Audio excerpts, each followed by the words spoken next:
In those ancient times, when Israel was still struggling to establish itself as a strong kingdom, a boy was born who was destined for great things. His name was Abner, son of Ner, a man from the tribe of Benjamin.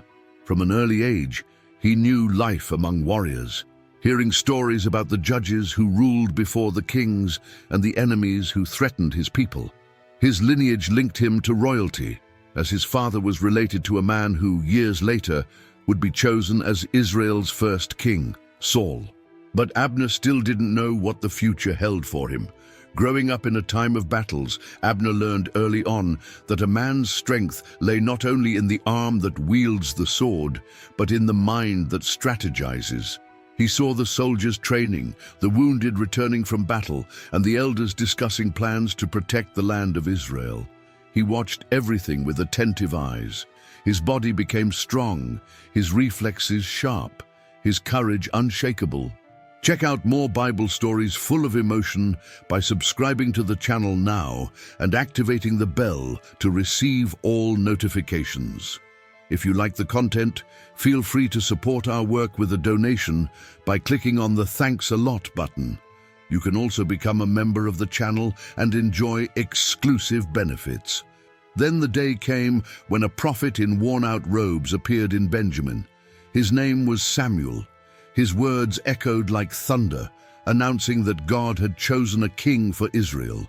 This king was not Abner, but someone very close to him, Saul, a tall, imposing man with a striking presence. The people cheered, and Abner felt something growing inside him, a call he couldn't ignore. Saul ascended the throne, and Abner, his kinsman, became more than just a soldier. He became the commander of the king's army. Time passed, and Abner was no longer just a keen-eyed young man.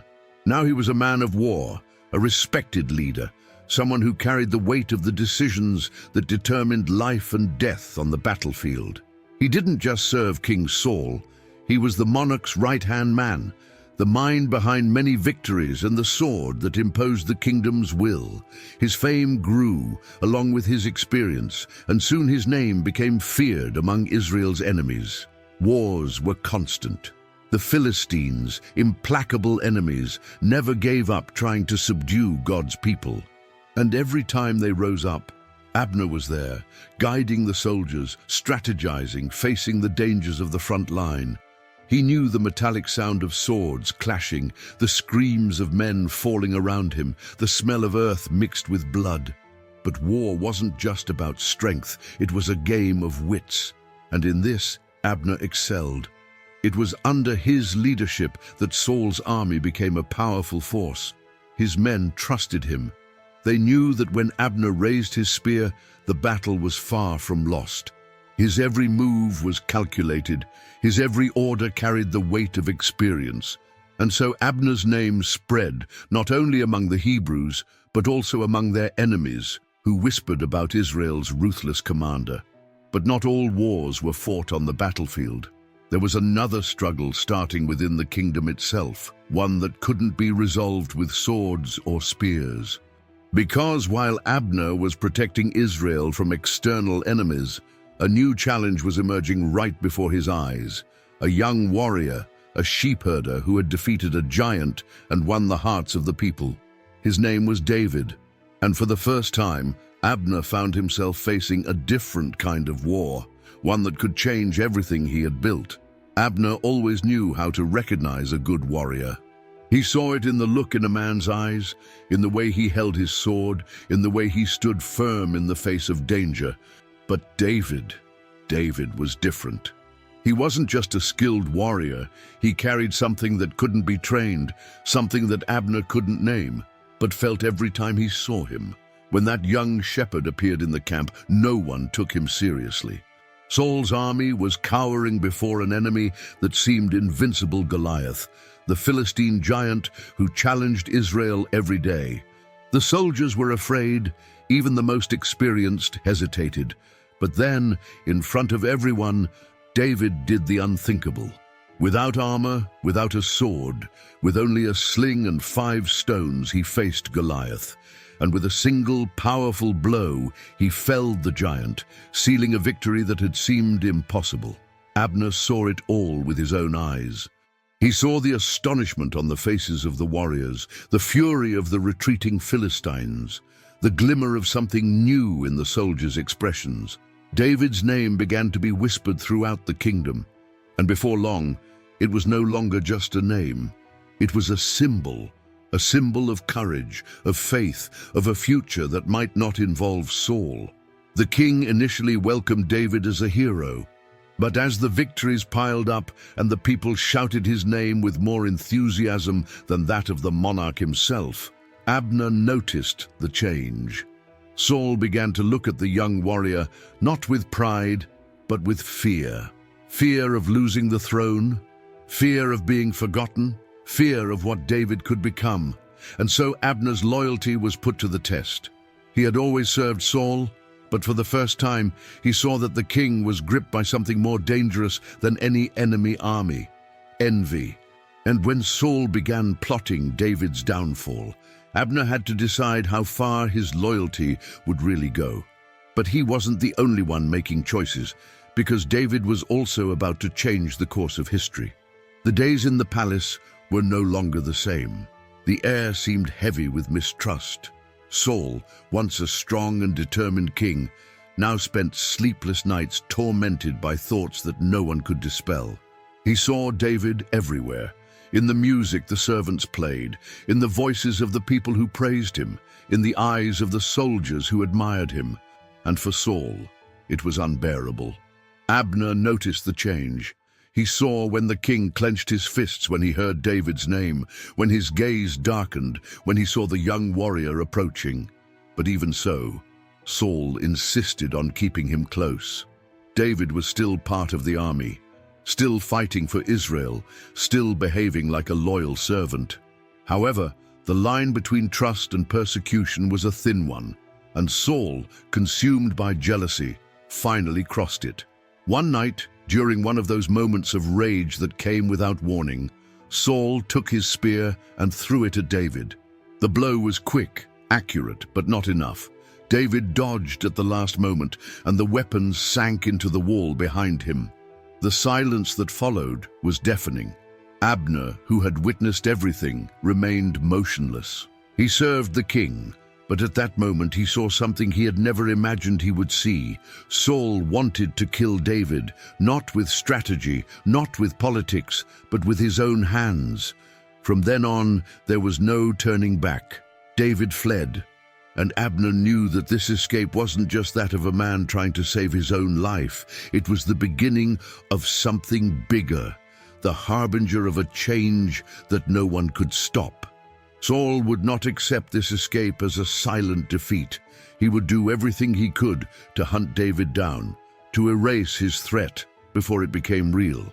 And in the meantime, Abner would have to remain at the king's side, even though he knew that the war to come might not be against the Philistines, but against a man who already had God's hand on him.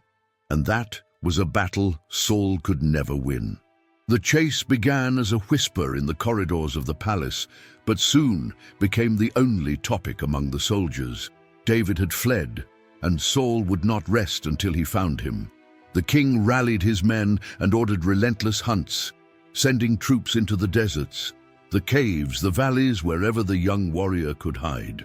And Abner, as always, was there, leading the armies, carrying out the king's orders, but this time feeling something different. A weight that didn't just come from the armor he carried on his shoulders. He saw Saul's obsession growing by the day. The Philistines were still a threat. Israel's enemies continued to surround the borders, but nothing seemed to matter more than finding David. The king called him a traitor, an enemy, a thief of the throne. But Abner knew that David had never tried to take anything. In fact, David still respected Saul as king. He respected him more than Saul himself respected the crown he carried. With each new search, Abner and his men returned empty-handed. David was cunning, and more than that, he always seemed one step ahead. And then came the day when everything changed. They found him, or rather, he found them. In the silence of the night, while Saul slept, David entered the camp, got past the guards, reached where the king lay, and instead of killing him, took with him only a symbol of his mercy, Saul's spear and a pitcher of water. When dawn came, his voice echoed from the top of the hill. He showed everyone that he could have taken Saul's life, but he didn't. Silence fell over the camp. Silence fell over the camp. The soldiers looked at Saul, waiting for an answer. Abner, standing next to the king, felt the truth hanging over them like an invisible sword. Saul wasn't fighting an ordinary enemy. He was fighting something bigger, something he could no longer control. But the king didn't see it that way. He would continue his hunt. And Abner, caught between loyalty and reason, would have to follow him, unaware that the end was closer than he imagined. War was looming. Saul, consumed by his obsession with David, hardly noticed that the Philistines had not stopped growing in strength and boldness. While he looked away to pursue a man who had never risen up against him, the real enemies were sharpening their swords and marching towards Israel. And when the king finally turned to battle, it was too late. The Philistine army advanced without mercy. The field of war was formed on Mount Gilboa, and there, amidst the dust and blood, Abner once again wielded his sword alongside Saul. But there was something different that day, something that not even the courage of a warrior could prevent. The Philistines were too many. Israel's soldiers were falling one by one. The king himself saw his lineage destroyed before his eyes. His sons fell without him being able to protect them. Abner fought, tried to hold the lines of defense, but the battle was lost before it even began. Then, in the midst of the chaos, he saw Saul, the wounded, exhausted, hopeless king. His gaze no longer carried the fire of a leader. The man he had followed for so long was now just a shadow of his former self. Saul knew what was coming next. He knew that if he was captured, the Philistines would not give him a quick death. And so, without waiting for the enemy to strike, he fell on his own sword. The king of Israel was dead, and with him, his dynasty seemed to collapse. The remaining soldiers fled, scattering like leaves in the wind. But Abner, even with the pain of defeat weighing on him, knew that this was not the end. There was an empty throne, and someone had to occupy it. He wouldn't let Saul's legacy disappear like that, not while Ishbosheth, the king's son, was still alive. Because if David thought it was his turn now, Abner had other plans. The silence after Saul's fall was more deafening than the roar of battle. The king was dead, his sons were dead, and Israel was without leadership. But Abner was not a man who accepted chaos. He had fought alongside Saul for years, shed blood for the kingdom, and would not allow everything to fall apart so easily. There was still an heir, someone who could keep the king's line alive. Ishbosheth, Saul's son. Ishbosheth, however, was not like his father. He wasn't a warrior, he didn't inspire fear in his enemies, and he didn't have the charisma that had made Saul a respected king. But he had a right to the throne, and more importantly, he had Abner by his side. It was the commander who took him by the hand and placed him on the throne of Israel, crowning him king over the northern tribes. For many, it was Abner who really held the reins of power. He wasn't just a general, he was now the pillar supporting a kingdom on the verge of collapse. But to the south, in Judah, David had already been crowned king, and what had once been one people now became two kingdoms, two rulers, two different destinies. The climate of war had not ended, only changed form. Now it wasn't the Philistines who threatened Israel, but the divided Israelites themselves, and the division soon turned into battle. The armies of Abner and David met in combat, no longer as allies, but as enemies. On the battlefield, old acquaintances clashed, and among them one name stood out: Joab, David's fierce commander. Not only was he fighting for the king of Judah, but he carried a thirst for revenge that made his every blow even more dangerous. The sun was already high when the two armies faced each other by the pool of Gibeon. The wind blew, kicking up dust among the soldiers, but no one moved. On one side were Abner's men, loyal to the house of Saul. On the other, David's warriors, led by Joab, a commander as cunning as he was ruthless. The two generals studied each other from a distance, like predators about to strike. The silence was thick until Abner broke the deadlock. "Let the young men stand up and fight before us," he said, and Joab agreed without hesitation, so 12 men from each side advanced. At first, it seemed like a symbolic duel, a test of strength to decide the fate of the dispute without spilling too much blood. But what began as a challenge soon became a massacre. The warriors advanced against each other with ferocity, and in a few moments, the tank of Gibeon became a stage for carnage. None of the 24 made it out alive. That small sample of violence was the fuse. The soldiers on both sides threw themselves into battle without waiting for orders, and what followed was a brutal fight, where former allies faced each other like sworn enemies. Abner fought with the skill of a warrior who had seen many wars, but he realized that this time the tide was not in his favor. David's men were faster, more determined, and Joab was a hunted animal. Then, in the midst of the chaos, one name stood out on the battlefield: Asahel, Joab's younger brother. He was agile, swift as a deer, and had a single target: Abner. The young man ran between the warriors, dodging blades and spears, ignoring the warnings that the chase could cost him his life. He wanted the rival commander's head, and nothing would make him give up.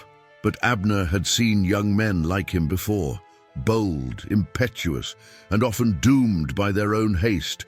Then, without stopping running, Abner grabbed his spear and held it steady. He shouted a final warning to Asahel, but the young man didn't stop. And when he finally got close, the tip of Abner's spear pierced his belly with force, going through him from side to side. Asahel fell lifeless to the ground. And at that moment, Abner knew that a much bigger war had begun, not just between kingdoms, but between him and Joab. Asahel's body lay on the ground, and for a brief moment the battlefield was suspended in time. Some soldiers retreated, others stood where they were, watching the young man's blood mingle with the earth. Abner was not a cruel man. He knew what he had done, and he knew that it would not go unpunished. Joab was not the type to forget or forgive. That duel would not end there, it had only just begun. But the battle at Gibeon had to end. Abner, seeing that fortune favored David's warriors, made the only sensible decision. He ordered a retreat. His men fled, scattering into the desert, while Joab shouted after them, thirsting for revenge. But the war between the houses of Saul and David would not end with that battle.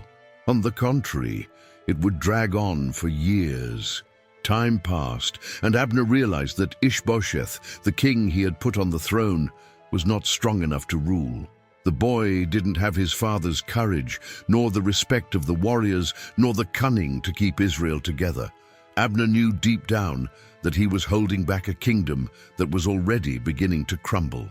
But what really turned the tide was a disagreement within the palace itself. Ishbosheth, insecure and suspicious, accused Abner of taking one of Saul's concubines for himself, a gesture that, in the politics of kings, could be seen as an attempt to seize the throne. Abner felt outraged. After all he had done to keep Saul's son in power, was this what he was getting in return? In that instant he made up his mind. If Ishbosheth didn't want him, then he would do something that would change the course of the war forever. He would seek out David. He would deliver the entire kingdom of Israel into his hands. And finally, after years of bloodshed, he would seal an alliance that could unite the tribes once again. But he didn't know that someone was lurking, someone who still hadn't forgotten the blood shed at Gibeon, someone who was waiting for the right moment to take the law into his own hands. Joab. Abner left for Hebron without an escort, without armies, without weapons in hand. He was no longer a commander in war. He was a man who carried the fate of Israel with him. In his heart, he knew he was doing the right thing. The kingdom had been divided for too long, and he, who had spent his life fighting, understood that some battles were not won with swords, but with alliances. David received him with respect. There was no hatred between them, not anymore. The past of wars and confrontations now seemed like a distant echo, and they both knew that this conversation would change everything. Abner offered David what no one else could, the entire kingdom of Israel. The northern tribes still followed Ishmael, but they followed because Abner kept them there. If he bowed down to David, all the people of Israel would follow him. David accepted. He reached out to his former rival and sent him back to finalize the transition. The future promised peace, a new government, a united Israel under a single king. But as Abner left the palace, satisfied that he had sealed the greatest alliance of his life, Joab was on the prowl. David's commander had not forgotten Gibeon. He hadn't forgotten Asahel's blood spilled on the land. For him, the agreement between Abner and David was not a pact of peace, but a betrayal. So, without hesitation, he sent messengers to call him back, pretending to be on urgent business.